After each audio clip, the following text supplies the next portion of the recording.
ਬੰਗਲਾਦੇਸ਼ ਵਿੱਚ ਰਾਖਵੇਂ ਕੋਟੇ ਖਿਲਾਫ ਸ਼ੁਰੂ ਹੋਏ ਵਿਦਿਆਰਥੀ ਸੰਘਰਸ਼ ਦੌਰਾਨ 20 ਤੋਂ ਵੱਧ ਮੌਤਾਂ ਹੋ ਚੁੱਕੀਆਂ ਹਨ। ਜ਼ਖਮੀਆਂ ਦੀ ਗਿਣਤੀ ਸੈਂਕੜਿਆਂ ਵਿੱਚ ਪਹੁੰਚ ਚੁੱਕੀ ਹੈ।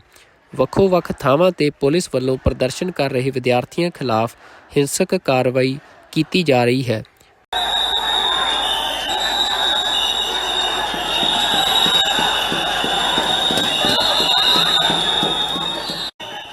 ਬੰਗਲਾਦੇਸ਼ ਬਣਨ ਵੇਲੇ ਹੋਈ 1971 ਦੀ ਜੰਗ ਦੇ ਹਿੱਸੇਦਾਰਾਂ ਦੇ ਪਰਿਵਾਰਾਂ ਨੂੰ ਨੌਕਰੀਆਂ ਵਿੱਚ 30% ਰਾਖਵਾਂ ਕੋਟਾ ਦਿੱਤਾ ਗਿਆ ਹੈ।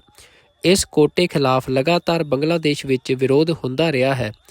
ਹੁਣ 1 ਜੁਲਾਈ ਨੂੰ ਦੇਸ਼ ਦੀ ਹਾਈ ਕੋਰਟ ਨੇ ਇਸ ਕੋਟੇ ਦੇ ਹੱਕ ਵਿੱਚ ਫੈਸਲਾ ਸੁਣਾ ਦਿੱਤਾ ਸੀ, ਜਿਸ ਤੋਂ ਬਾਅਦ ਦੇਸ਼ ਦੀਆਂ ਯੂਨੀਵਰਸਿਟੀਆਂ ਦੇ ਵਿਦਿਆਰਥੀਆਂ ਨੇ ਵਿਰੋਧ ਪ੍ਰਦਰਸ਼ਨ ਸ਼ੁਰੂ ਕਰ ਦਿੱਤੇ ਸੀ।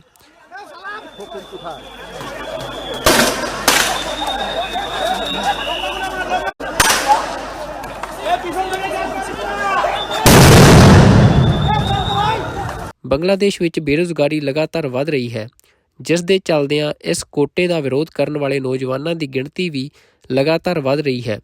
ਵਿਰੋਧ ਪ੍ਰਦਰਸ਼ਨ ਕਰ ਰਹੇ ਵਿਦਿਆਰਥੀਆਂ ਨਾਲ ਬੰਗਲਾਦੇਸ਼ ਦੀ ਪ੍ਰਧਾਨ ਮੰਤਰੀ ਸ਼ੇਖ ਹਸੀਨਾ ਦੀ ਪਾਰਟੀ ਦੇ ਵਿਦਿਆਰਥੀ ਵਿੰਗ ਦੀ ਝੜਪ ਹੋ ਗਈ, ਜਿਸ ਤੋਂ ਬਾਅਦ ਇਹ ਵਿਰੋਧ ਪ੍ਰਦਰਸ਼ਨ ਹਿੰਸਕ ਰੂਪ ਲੈ ਗਏ ਸੀ।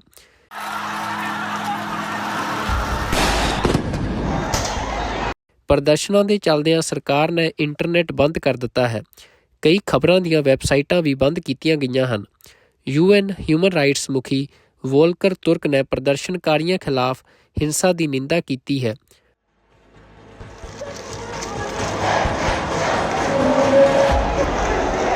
মানুষের মৌলিক চাহিদা পূরণ করতে অন্ন, বস্ত্র, বাসস্থান, চিকিৎসা, শিক্ষার ব্যবস্থা করে জনগণকে উন্নত জীবন দেওয়ার যাত্রা শুরু করেছি।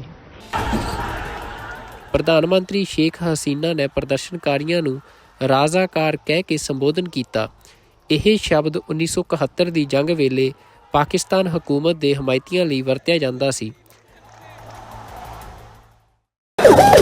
ਬੰਗਲਾਦੇਸ਼ ਦੇ ਕਾਨੂੰਨ ਮੰਤਰੀ ਅਨੀਸੁਲ ਹੱਕ ਨੇ ਦਾਅਵਾ ਕੀਤਾ ਕਿ ਸਰਕਾਰ ਪ੍ਰਦਰਸ਼ਨਕਾਰੀਆਂ ਨਾਲ ਕੋਟੇ ਸੰਬੰਧੀ ਗੱਲਬਾਤ ਕਰਨਾ ਚਾਹੁੰਦੀ ਹੈ, ਪਰ ਪ੍ਰਦਰਸ਼ਨਕਾਰੀਆਂ ਦੀ ਅਗਵਾਈ ਕਰ ਰਹੇ ਹਸਨਤ ਅਬਦੁੱਲਾ ਨੇ ਫੇਸਬੁੱਕ 'ਤੇ ਲਿਖਿਆ ਹੈ ਕਿ ਕੁਰਬਾਨੀਆਂ 'ਤੇ ਖੜ੍ਹ ਕੇ ਉਹ ਸਮਝੌਤਾ ਨਹੀਂ ਕਰਨਗੇ।